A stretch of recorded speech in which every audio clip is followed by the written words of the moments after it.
Digital में आप सभी का एक बार फिर से स्वागत है दोस्तों। आज की इस वीडियो में हम यहाँ पे बात करने वाले हैं कुछ लोन ऐप्स वाले जो है वो सेटलमेंट का ऑफ़र दे रहे हैं, तो क्या आपको यहाँ पे सेटलमेंट का लेटर का ऑफ़र लेना चाहिए उसके बारे में बात करने वाले हैं। और बात करने वाले हैं जो कंपनी प्ले स्टोर से हट चुकी है कि आप ऐसी लोन ऐप्स का पेमेंट करना चाहिए कि नहीं करना चाहिए, उनके बारे में बात करने वाले हैं। इसलिए इस वीडियो को पूरा एंड तक देखिएगा।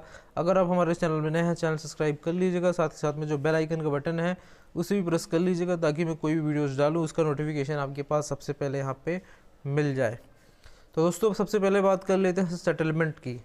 तो अगर कंपनी रजिस्टर्ड है, एनबीएफसी से रजिस्टर्ड है, जेन्युइन है, तो उस केस में अगर आप सेटलमेंट कराते हैं, अगर वो कंपनी आपके सिविल में शो कर रहा है, ठीक है, तो अगर आप सेटलमेंट कराते हैं ऐसी कंपनियों का तो आपका जो सिविल है वो डाउन हो सकता है दोस्तों, और फ्यूचर में आपको लोन मिलने में दिक्कत हो सकती है। बिकॉज सेटलमेंट से आपका जो सिविल होता है वो काफ़ी ज़्यादा इम्पैक्ट हो जाता है।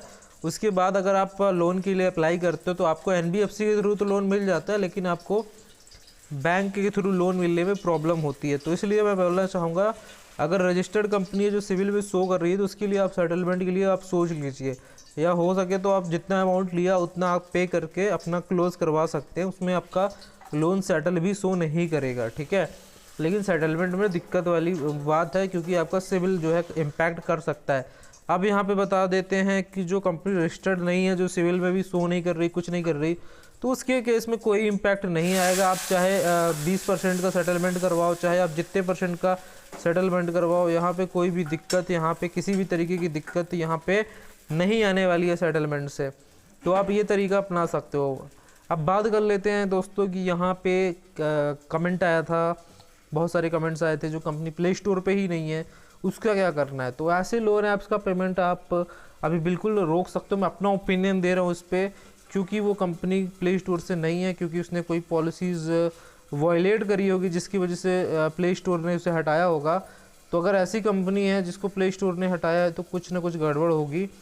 और उनको बोलिए अगर आपसे पेमेंट मांगते हैं और आपकी नज़र में वो कंपनी रजिस्टर्ड है, या फिर आप पहले उनसे एग्रीमेंट लेटर मांगिए, जो भी कंपनी उनसे एग्रीमेंट लेटर मांगिए। अगर वो कंपनी आपको एग्रीमेंट लेटर देती है और आप उसकी एनबीएफसी लिखी होती है, तो अगर उनके एनबीएफसी से आप कांटेक्ट करिए क्या ये लोन ऐप्स आपके मतलब कि एनबीएफसी से रजिस्टर्ड है या नहीं है। उसके बाद ये सारी चीज़ें अगर करती हैं दोस्तों, और अगर तो उनसे बोलिए प्ले स्टोर पे आ जाएगी तो हम डेफिनेटली पे कर देंगे। और ये कर सकते हैं दोस्तों।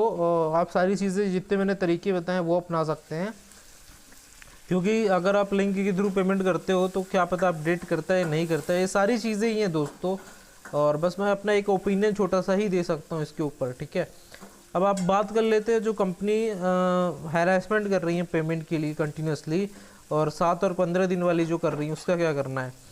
तो उसका जो मैंने पहले ही बताया था जैसा वैसे ही करना है। उसका आपको कंप्लेंट्स फाइल करनी है जितनी ज़्यादा से ज़्यादा हो सके। और पहले भी अगर जिसने कंप्लेंट करी थी उसका कोई सोल्यूशन नहीं मिला है, उसके लिए फिर से कंप्लेंट्स फाइल करना होगा। और रही बात कॉन्टैक्ट्स में कॉलिंग की, तो आपको उसके लिए आपके कॉन्टैक्ट को पहले से ही अलर्ट करना होगा। ये बहुत ही ज़रूरी है कि आप अपने कॉन्टैक्ट को पहले से ही अलर्ट कर दो, ऐसी फर्जी कंपनियों से सचेत कर दो। और ऐसे मैंने बहुत सारे तरीके आपको बता रखे हैं आपको क्या करना है, ठीक है।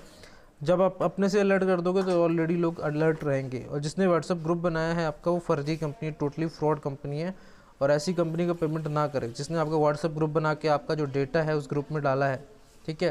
तो दोस्तों बस मैं आपको यही छोटा सा अपडेट देने वाला था और मैंने आपको अपडेट दे दिया है। अभी भी कोई क्वेश्चन हो तो कमेंट कर दीजिएगा।